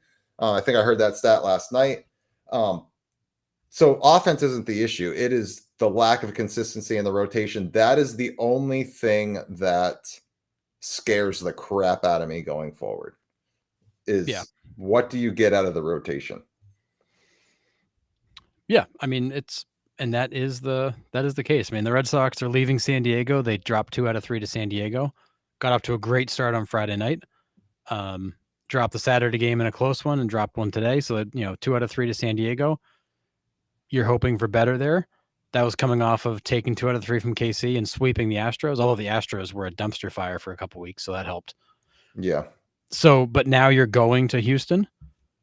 You've got 3 games in Houston. They're going to be looking for some retribution on their on their field, and then you come home for the Marlins and Orioles. Then you go back on the road for the Yankees, Orioles. You come home for the Pirates, and then you look at the September schedule. It's Guardians, D-backs, A's, Yankees, A's, Rays, Blue Jays, Tigers. You end the season with 6 games against the Blue Jays and Tigers. Yeah. But those series before that are winnable series. They are. You're playing the Guardians who have played good baseball, the D-backs, which is who the hell knows who you're going to get. The Athletics, who are scary because you're going to be in Oakland, you're going to be in Sacramento, I mean. The Yankees are always dangerous. You got the Athletics again. These are games you could give away and you just can't afford to. Yeah. So, do they make the playoffs? I think they've got a better chance of making the playoffs than not, but I still think they got a ways to go. Just same. Yeah, I think they could catch the Blue Jays. I think we were talking about it Thursday about the Blue Jays is, they are a team that notoriously folds mid-August to September. They just they just don't have what it takes to quite get there, or they like barely squeak in and they have to battle it out in the wild card and then they lose. So I don't know. I mean, the Yankees are struggling. I'm with you, Larry. I mean, the Yankees are always there. I'm never going to count them out. The bullpen is really shaky. I think the stat I saw was like Devin Williams in the first 4 years of his career had given up a total of 26 runs, and he's given up 29 runs this year alone. I mean, but it begs the question: why does Aaron Boone keep putting him in the ninth inning? He's cost them more games in the last 2 weeks than anybody you can point to. We'll get to Aaron Boone in a little bit, Harrison. Hang on to that thought for sure. I think the Red Sox are on the right track. Do they have some things they can tighten up? Yeah, absolutely. But they need to somehow find consistency in the rotation. After that, I think they're going to be okay. Bullpen can be hit or miss, but I think the rotation is where we need the consistency to sustain this run. And Blue Jays have the best record in the AL right now, just saying. Yep. But I'm waiting. I'm waiting for the Blue Jays to implode like they always do. And maybe this is the year they figure it out. Heck, I said it on Thursday. I picked them in the last 3 years to win the AL East because I'm like, at some point, this Blue Jays team is going to make the playoffs. They have too much talent on this team. They have too good of a starting rotation and too good of sticks in the lineup for them to just not be relevant. And maybe this is the year they're putting it all together. Who knows? Yeah, I mean, so the Blue Jays dropped 2 out of 3 to the Dodgers. They're going home now for the Cubs and the Rangers. The Cubs are a mess right now. You come home for the Cubs and Rangers. You go out on the road for the Pirates and Marlins. You come home for the Twins and Brewers. And then in September, you've got the Reds, the Yankees, the Astros, the Orioles, the Rays, the Royals, the Red Sox, the Rays. I mean, the Blue Jays have a schedule in front of them that they could manage if they keep playing good baseball. But to your point, Nick, that's what they've struggled to do the last few years, is consistently play good baseball. Yeah. And they've had a really good stretch. You know, can they finish? And that part I just don't know. Yeah, no idea. All right.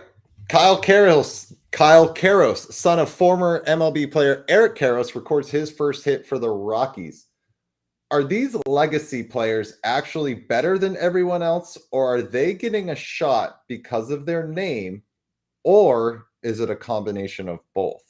Thought I'd kind of throw this question in there. It's a little different than what we've talked about before. I don't think we've ever really touched on this, but do legacy players get kind of a leg up, if you will, because of their name, i.e. Cavan Biggio? I mean, I think that there is something to be said about the legacy, and you know, having that in your back pocket. I think that certainly helps. But I think Cavan Biggio is also an example of where that doesn't help, because the Blue Jays had an extremely short runway for him before he got sent back down and eventually sent out of town. And then Biggio's had a tough time hanging on ever since. So I think that for every Vladdy Guerrero who comes in as a legacy and tears it up, you know, you've got the Cavan Biggios that maybe get an opportunity that they weren't entirely ready for, but when they don't perform, they still get sent down and cut like everybody else. Because Major League Baseball teams are not going to keep guys on roster because of their name. I do think that there's some value in the name, but I don't think it's not keeping you around. Yeah. Brian, this is a fair point. It's not necessarily an advantage due to their name, but it's having the money for travel ball and all of that. So giving them the opportunities to succeed. That's a fair point. And then but definitely they know somebody in the game. I see that point too, Captain. Yeah, and he's a good player, right? I mean, there is something you have to be at this level to be a good player. Like if my dad was an MLB superstar and I am trash, like I'm not going to get a shot at the MLB level. Like I get that. I mean, I'm not saying these guys aren't good, but do they get a leg up over everybody else because of their name? Like, well, and we see tons of these legacy guys get drafted. We had 8 in this draft this year. Yeah, most of those guys are never going to see the major leagues, regardless of what their name is. Yeah, it's just the nature of it. Does it open some doors for you? Sure, but does it get you a seat? Does it get you a seat at the table? It doesn't. You know, you still got to earn that seat. Yeah. Yeah, and Larry, that's exactly what Harrison said. Yeah, each legacy player is different, depends on how they're brought along. Yeah. And you could argue that Cavan Biggio was a better player than you saw, and that the Blue Jays really didn't use him very well. You could make that argument because as he came up to the minor leagues, he was a much better player than he showed. Yep. But when he didn't perform in the way that they needed him to, he was gone. So then in the flip side, do you think it like hurts them because it's an unfair expectation to live up to your dad's name? Oh, I think it's totally a disadvantage as you're coming up because everybody looks at you differently. You know, you're Eric Karros's kid, you're Roger Clemens' kid, you're Dante Bichette's kid, you're Vladdy Guerrero's kid. I think the higher profile your dad is, I think the harder it is for you because people are going to be like, oh, well, you know, he's just here because who his dad is. That should give you put a pretty big chip on your shoulder. But I definitely think that there is as much of a hurdle to being the son of a former player as it is a benefit. Yeah. All right. Fair. Yeah. This is a good one, Tommy. You know, Cody Clemens in Philadelphia, 2 seasons and gone. Then you got LeBron's kid who's been drafted and he's being groomed, although he sucks. Yes, the sports are not the same. Yeah. But yeah. All right. But Let's get I do think Kyle Karros is an extremely talented guy, and the Rockies have no reason to bring him up because of his name. right. I think the guys that have it tougher are the ones that are coming up in the organization that their parent played in. I think that's more challenging. Yeah, You know, when you are a legacy on on a team your father played for, I think that is more difficult. that's fair. When because you're very much just following in their footsteps and living in their shadow. Yeah. It's the Rockies. I don't think they care about if the player's doing good. Nobody on that team's doing good. Might as well have some guys based on a name. Talent and heart will get you further than just a name, and I don't disagree with that, Larry, whatsoever. Absolutely agree. But all right. Cleveland Guardians somehow still in the playoff hunt. But how? What is going on in Cleveland? I still have not heard anything about this Luis Ortiz and Emmanuel Clase stuff, and somehow they're playing like John said, sneaky good baseball right Yep. now. And they're what, a game out of the wild card? Half a game. They're now down to half a game. Half a game out of the wild card. And they're only 6 games behind Detroit, and Detroit continues to struggle since the break. So, I mean, what? How are they getting this stuff all behind them and continuing to play good baseball? We've said it time and time again. The Guardians play very boring baseball. They pitch well, they field well, they hit enough. And that's gonna work. That is a hard brand of baseball to beat. They don't beat themselves. They don't give you extra opportunity. We said that, of course, in the playoffs last year. They went and violated everything we said. But this is a team, you know, they put the ball in play, they run the bases well, they field well, they catch the ball, they throw the ball, they pitch well, they've got a good bullpen. When you just play solid baseball night in, night out, and don't beat yourself and don't give other teams extra opportunities, you're going to win a lot of games. Yeah. And that's all they do. They play boring, they play good, boring baseball, and that will win games. Yeah. When you're consistent night in and night out, that will give you wins. And some of these like young nobodies have played big roles for them this year. Yeah. Yeah, I don't think I could name you guys on that team other than Ramirez and Quan right now. Well, I don't watch a ton of Guardian games. No, and they've rolled a lot of different guys through there. Yeah. It's changed over a bunch of times, but they just play good baseball, and that's going to be hard to beat. And I actually think the Guardians are going to hang around and probably stay in this race for a while. I don't think they make the playoffs, but I think they're going to hang around because it's hard. It's going to be hard for this team to go on long losing streaks. Yeah. They're always there. Jose Ramirez in that clubhouse, they're always there. And the Tigers continue to stand there with the door open, like, hey, come on in. Like, we're not worried. Like, we're not trying to run away anymore. Clase definitely took inspiration from Pete Rose. Well, and did you see Ohio's trying to pass a law to outlaw those? Those the prop bets. Yeah, they call them something different, but it's basically the prop bets. It's the quick bets or whatever the terminology is. It was micro bets. Micro bets. Thank you. They're trying to get rid of those, obviously, in response to this. Yep. So crazy. All right. Ask my wife. Consistency is sexy. Love it. Oh, man. Yeah. All right. John, I've got family in Ohio. They can't name more than 4 players. Fair. I mean, I've watched several games lately, and I don't remember any of their names. They're just fun to watch. Yep. All right. We're going to switch gears a little bit here, Harrison. And we got managers on the hot seat. These are just some that I think are on the hot seat or could be. Managers I think that are on the hot seat is definitely Aaron Boone. And the other ones I think could be. Okay. Now, KC, if they don't make the playoffs here or do anything, I think Cotraro could be out.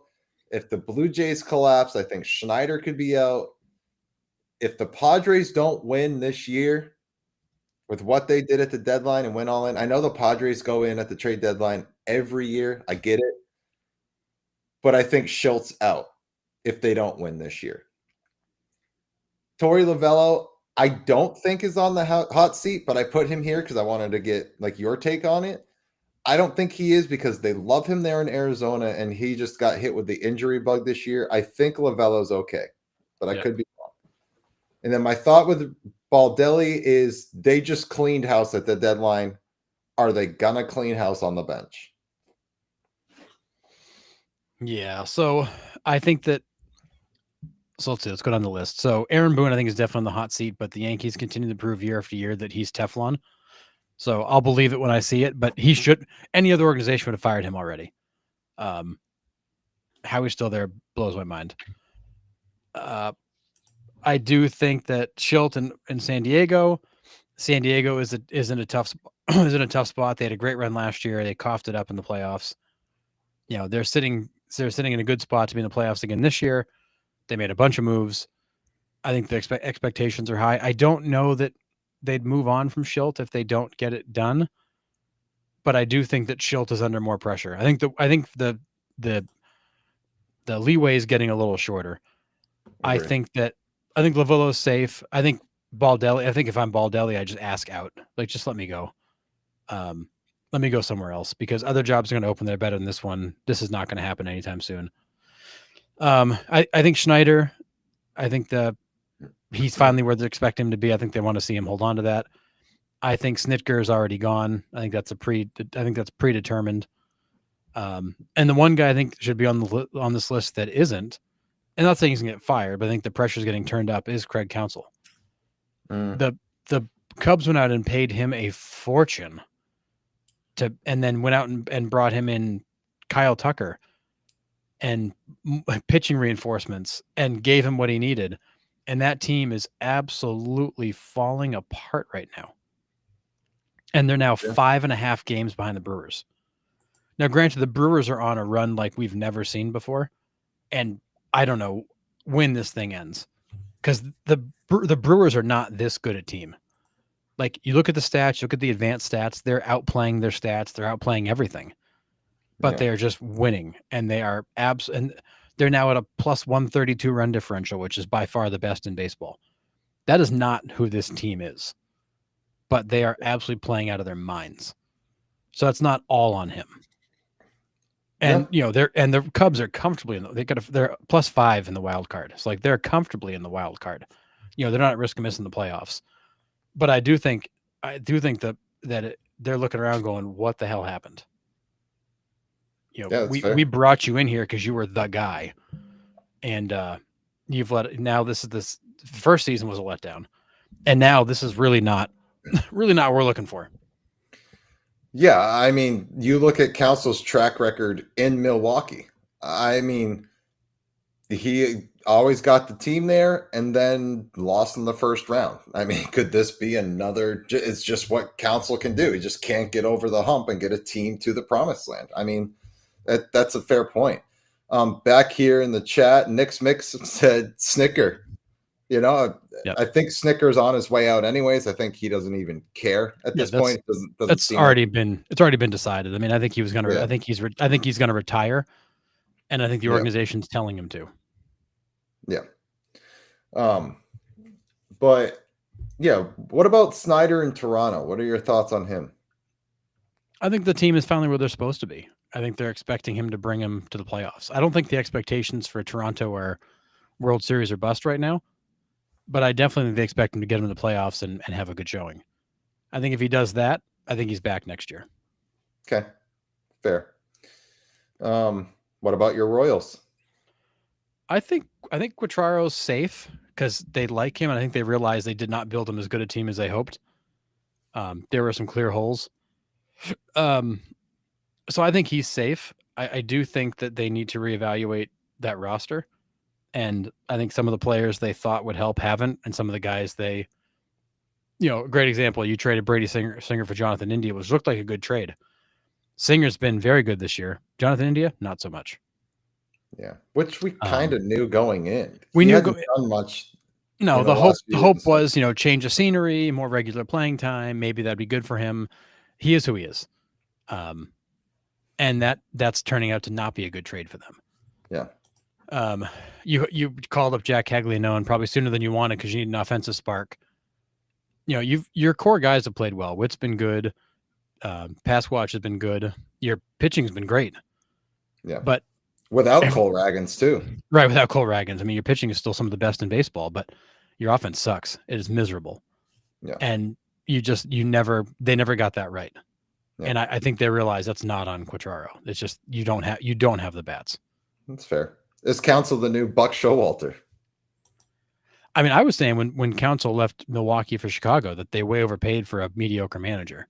Yep. I mean, I don't think Counsell is a great manager. I think players like him, but I don't think he's a great manager. I mean, look what the Brewers have done without him. They've been a better team since he left, and they've subtracted more players. I mean, so he goes to Chicago, and now the Brewers overtake the Cubs, spending less and discarding expensive players. I mean, it's not a good look for him right now to be 5.5 games behind the Brewers, who have a payroll that's probably half. Yeah, and at least. I mean, probably not half. I mean, the Cubs don't exactly spend a ton, right? But significantly lower payroll, much younger team, and they're beating your brains in. Yeah, I mean, all right. So Brian does want to defend Counsell a bit here. The bullpen and the bench that he has given in April was total and complete bona fide horse crap. When Steele went down, they did nothing to fortify the rotation, and that's fair. I thought they were going to be in the pitching market at the deadline. I really did. I expected them to check in on Merrill Kelly. I expected them to check in on Zach Gallen. I mean, all the pitchers available, I expected the Cubs to at least be in on. I didn't hear a single rumbling about them being in on any pitching at all. Now, I mean, they do have some kids that have come up and replaced that production and done pretty well. Like Colin Ray's made some great starts for them. Yep.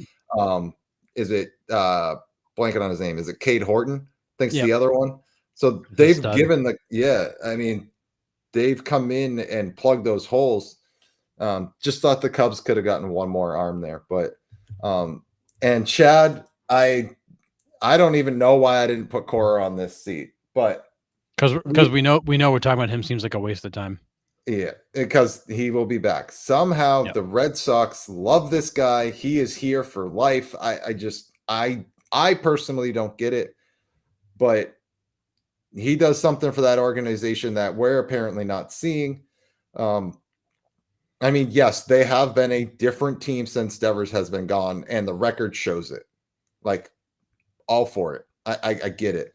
And if the players love them, players love them. You know, my opinion doesn't matter. I mean, grand scheme of things, my opinion doesn't matter anyways. But, you know, like, Core to me was part of the issue, but Devers was a bigger issue. I guess I'll say it that way. Yeah, in this situation that Cora couldn't get his arms around. Right. It just got worse. Yeah. And I think when you look at the Cubs too, like, you know, you've had PCA who's come back to reality and pitchers have figured him out. Yeah. Defensively, he is unbelievable, but his offense has fallen off a cliff. This was a guy that, you know, was a 2020 guy, like the third week of the season, it felt like, and he's done nothing since. So I think that's hard because you had this huge burst of production from him that's gone. You know, the pitching has been spotty and not necessarily great all the time, but good most of the time. Yeah. But this team they've just struggled. And when they had chances to put some space in between them and the Brewers, they didn't get the job done. And they let them hang around too long. And now you've got a situation where, you've got a much easier schedule ahead of you than the Brewers, but you're 5.5 games back with 60 games to play, or 40 games to play. You're going to run out of time here real fast. Yeah. And you continue to kind of bounce around this 500 mark since the All-Star break. In the meantime, the Brewers have won friggin' 9 in a row again. Yeah. Tommy, this is a good one too. Rob Thompson, ever since going to the World Series and lost, he's been taking a step back in the wrong direction every year. Could he be on the hot seat too? Could the Phillies blow that up and try starting over there? Or will they keep that core together? I don't know. I feel like Philly the players love Thompson is the general consensus. So I think he's probably safe. I think he's done a good job there. I don't think the playoff struggles are on him. Some of those Mm. guys just don't show up in October. Yeah. And I don't know why. I don't know why. Either. I don't know either. Phillies are a weird one for me. I They have are. And no the pulse window's on them. closing. The window's closing in Philly. Yeah. You know, Yeah. Schwarber's a free agent. He's got to get paid. You know, Castellanos deal's winding down. You know, JT Realmuto is not getting any younger. You know Zach Wheeler is going to retire in 2 years. The window's closing. You've got to you've got to get stuff done fast. Dave Roberts, if the Dodgers get an early exit, I don't think so. I think he's safe. Roberts is the Alex Cora of the NL. Not going anywhere. Or the Aaron Boone, I should say. It doesn't matter how bad you are, you're still going to have your. He got them their series win. That buys them a few years. They love him. Yeah. They just love him. The players love him. I mean, honestly, if they thought about firing him, you'd immediately have Freeman, Mookie, and Shohei in the office going, "No, you don't. No, you don't." Yeah, exactly. All right, Harrison. This is your segment right here. All right. I love these. All right. All right. So, chat, we got kind of a mixed bag tonight, so you're going to need to help Nick out. Will I get them? Are they hard? No. I think I fully suspect. I got 6 of them for you. I fully suspect you'll get them all. Okay. There's going to be a couple I think they're going to make you think. All right. And there's actually one that I think is really obvious that maybe isn't as obvious as it seems. All right. Fair enough. So we'll see how it goes. All right. All right. So let's get it started. Played for 11 seasons between 1991 and 2001. Played for the Athletics and Yankees. One-time All-Star, one-time Gold Glove, 3-time World Series champ. Best known for winning the World Series MVP in 1998 when he hit .471 with 6 RBIs. Who is that guy? Oh, yeah, I know who this is for sure. There it is. Nice job, John. Oh, that's a great guess. Yep. He was a trivia question on Thursday, though. Yeah, we always need a good Jamie Moyer. I definitely know for sure who this is. I'm going to butcher his name in the chat to you, but yeah. Yeah, spelling's terrible, but yes. Yeah, spelling is, you spelled it like some kind of a disease. Well, it is, isn't it? He's a Yankee. Yeah, it's definitely Scott Brosius for sure. Nice. That it is. And spelling is very creative here, guys. I love it. Scott Brosius. So most people forget that he spent most of his career in Oakland. Really just had, I think it was 3 seasons in New York, and that was it. He just picked a good time to go there. Yep. Scott Brosius, career average of 257, 141 home runs, 531 RBIs, 323 OBP, and a 15.7 WAR. He was absolutely nail slim in 98. Yeah, he was ridiculous for sure. But yeah, I got a lot of folks dropping Brosius into the chat. Yeah, absolutely. The Temu version of Todd Frazier. The Temu version. That's awesome. I love when anything's a Temu version of something. Right. Yeah. All right. Moving on. All right, next one. Played for 17 seasons between 1994 and 2010. Played for the Dodgers, Rangers, Padres, Mets, Phillies, Yankees, and Pirates. One-time All-Star. Best known for his kung fu fighting with Tim Belcher of the Angels. Who is that guy? He's known for something else, but that was way too obvious. For sure. Oh yeah, absolutely. Do you remember the fight with Tim Belcher? I don't. I'm gonna have to. When he went running out and literally roundhouse kicked him. Oh yes, yes. That was so epic. Yes, it's like a flying roundhouse kick. Yes. Yeah, for sure. It was amazing. Now that we've given Chad a minute, yeah, Fernando Tatis definitely knows this guy. Yeah, they set a record together. Yeah. For sure. Fernando Tatis is still living off of that moment. As he should be. He's the only guy in history to ever do it. So there we go. Answers are rolling in. Yeah, absolutely. Chan Ho Park for sure. Nice job, fellas. Yeah, Chan Ho Park. career record of 124 and 98, 2 saves. Apparently, he pitched to the bullpen a little bit. 4.36 ERA, 1,715 strikeouts, and a 19.9 WAR. A guy who was a pretty good pitcher for a chunk of his career. Yeah. I never would have guessed 1,700 strikeouts. I know. I was actually surprised by some of those stats. I'm like, wow, that's better than I would have thought. But also 17 years. I mean, he's around for a while. Yeah. I also wouldn't have guessed he was around for 17 years either. Fair. You look at his baseball reference, you're like, wow, it just keeps going. That's crazy. Yeah, 17 years doesn't jump off the page to me. That's wild. Yeah, agreed. Crazy. All right. Next one.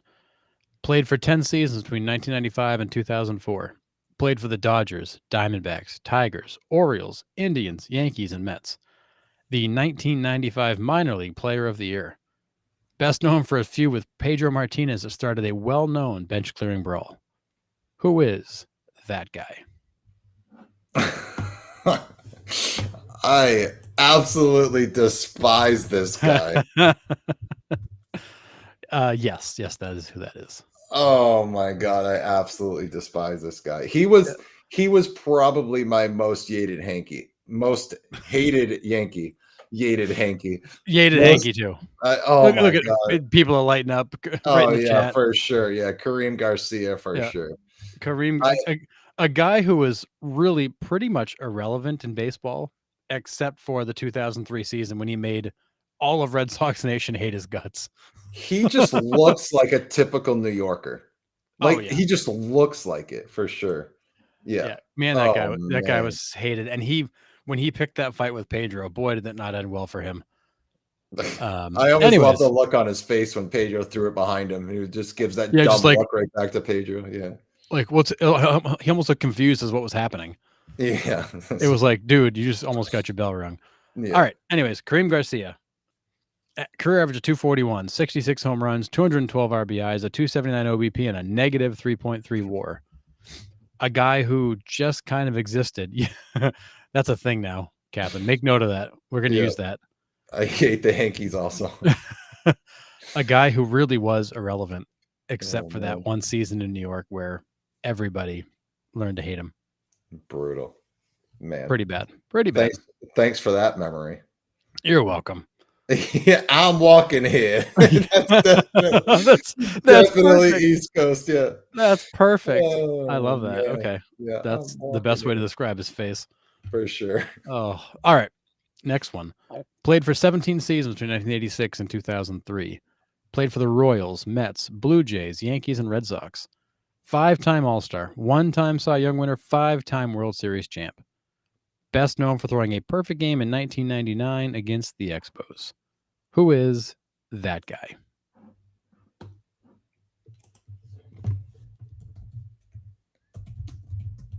Went heavy on the Yankees tonight, Harrison.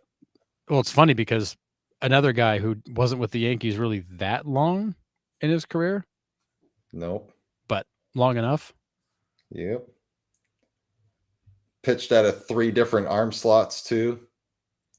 You never knew where the ball was coming from. No, you didn't. Absolutely, David Cone for sure. There it is. We cheated. You guys are killing me changing all your YouTube. Man, you guys are quick too. We've got Nick's Mix and Yated Hanky and man. Oh my god, you guys are killing me with that. Jeez, that's good. No, anyways. I think Nick's Mix now is Yated Hanky. Oh yes, I love how quickly they changed to catch up to the trend. You're welcome. Oh god. So yes, that is David Cone, and I picked this card because I'm pretty sure this card pissed him off because they called him Dave Cone on it, and I think at one point they issued a reprint of this particular Topps card. But anyways, I have to have this one somewhere. I'm sure. All right, David Cone, career record of 194 and 126. He pitched 2,898 and 2/3 innings.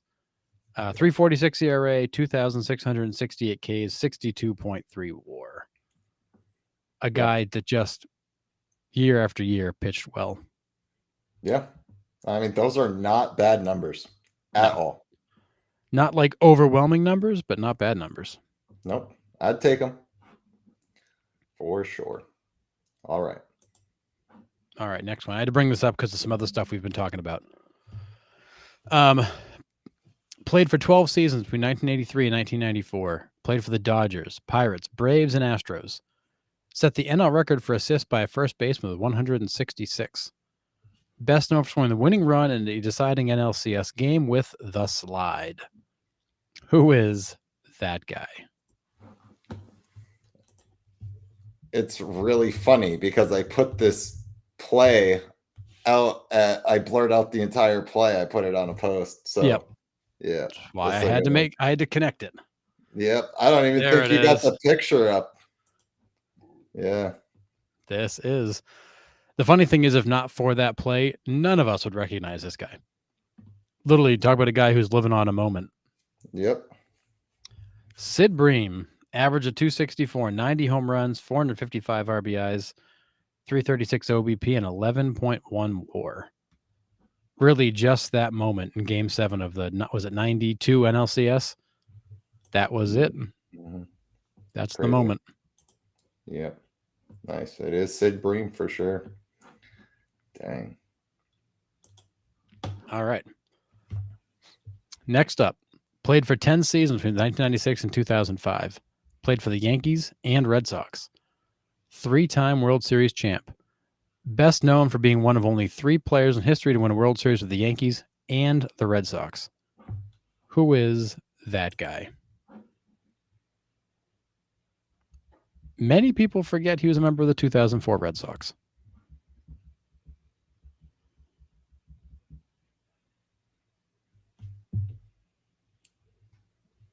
Oh no.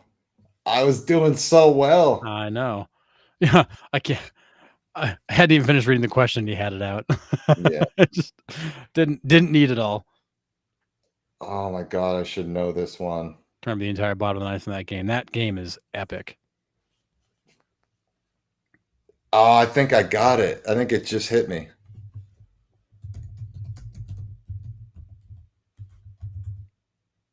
It is. Oh my god, I don't know why that just popped in, but yes. Oh, it's in chat also. Yes, it is Ramiro Mendoza for sure. Scott Brocious. Oh, they might be back to back at the first one. Yeah, Ramiro Mendoza is definitely correct. That is That's crazy. absolutely Mendoza. So 3-time World Series champion, 2 with the Yankees, 1 with the Red Sox in 2004. Record of 59-40, 16 saves, a 4.3 ERA, 463 strikeouts because he rolled a lot of ground balls. Yes, he did. Which made him so good in the playoffs.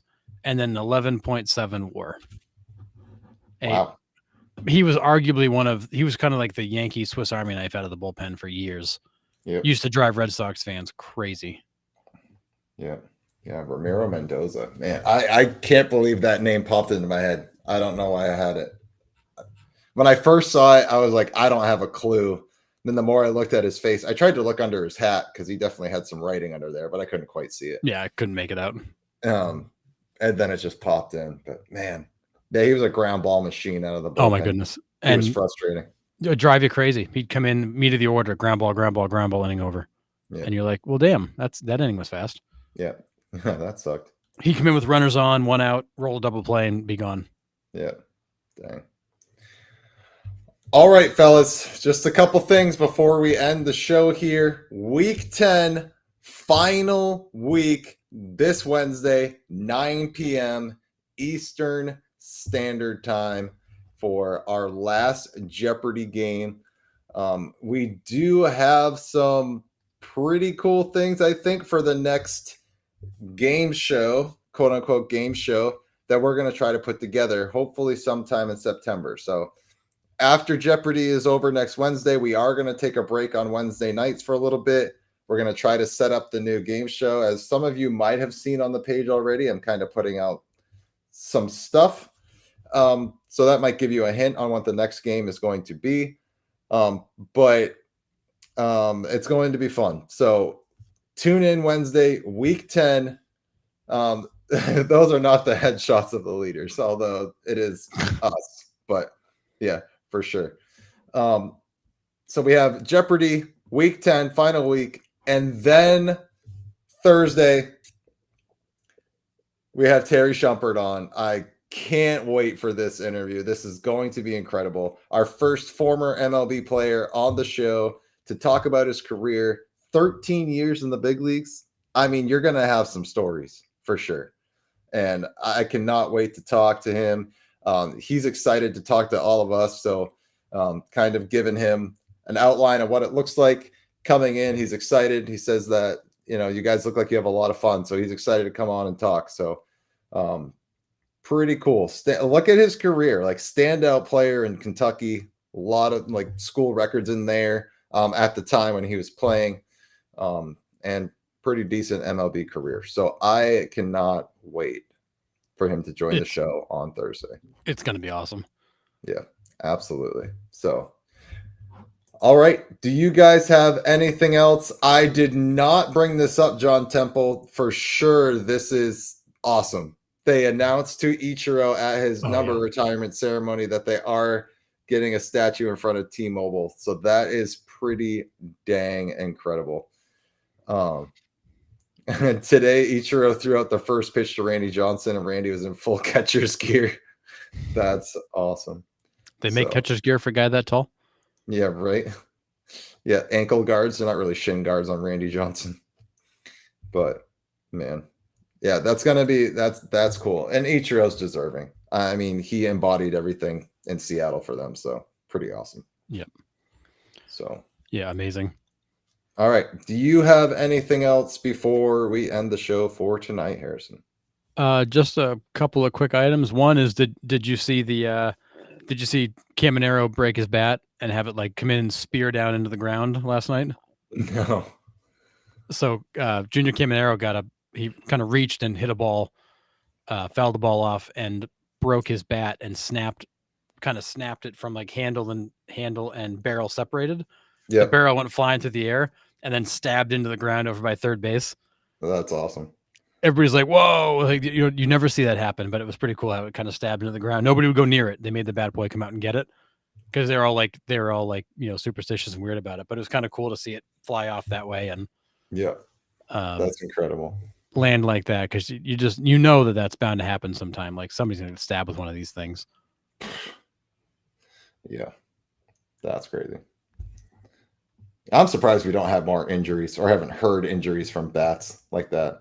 But yeah, it is amazing to me when these things break. It's just the amount of bat that goes flying. I don't know how somebody hasn't gotten hurt. Yep. Just bizarre. Yep. All right. Anything else out of you or out of the chat before we head out for the evening? I think that's it. All righty. Yeah, Ichiro, first Japanese born to get I would imagine, right? I have to believe, right? Yeah, I don't believe so. But yeah. All right, fellas. Like I said, Wednesday night, week 10, Jeopardy. We'll see you then, 9 p.m. Eastern Standard Time. We'll have Terry Shumpert on Thursday night at 9 p.m. Going to be a pretty awesome week. So gear up. Hope your teams keep doing well. And we'll talk it and break it all down on Thursday after the interview. But till then, enjoy some baseball. Check out the page. Make sure you share our reels, comment on our reels. A lot of trivia and stuff goes out there. So just keep the continue support. We appreciate you guys coming back every show. Like you guys are the backbone of what we do. And we really, really appreciate it. So have a great week. We'll see you Wednesday night. And if not, we'll see you Thursday night. Till then.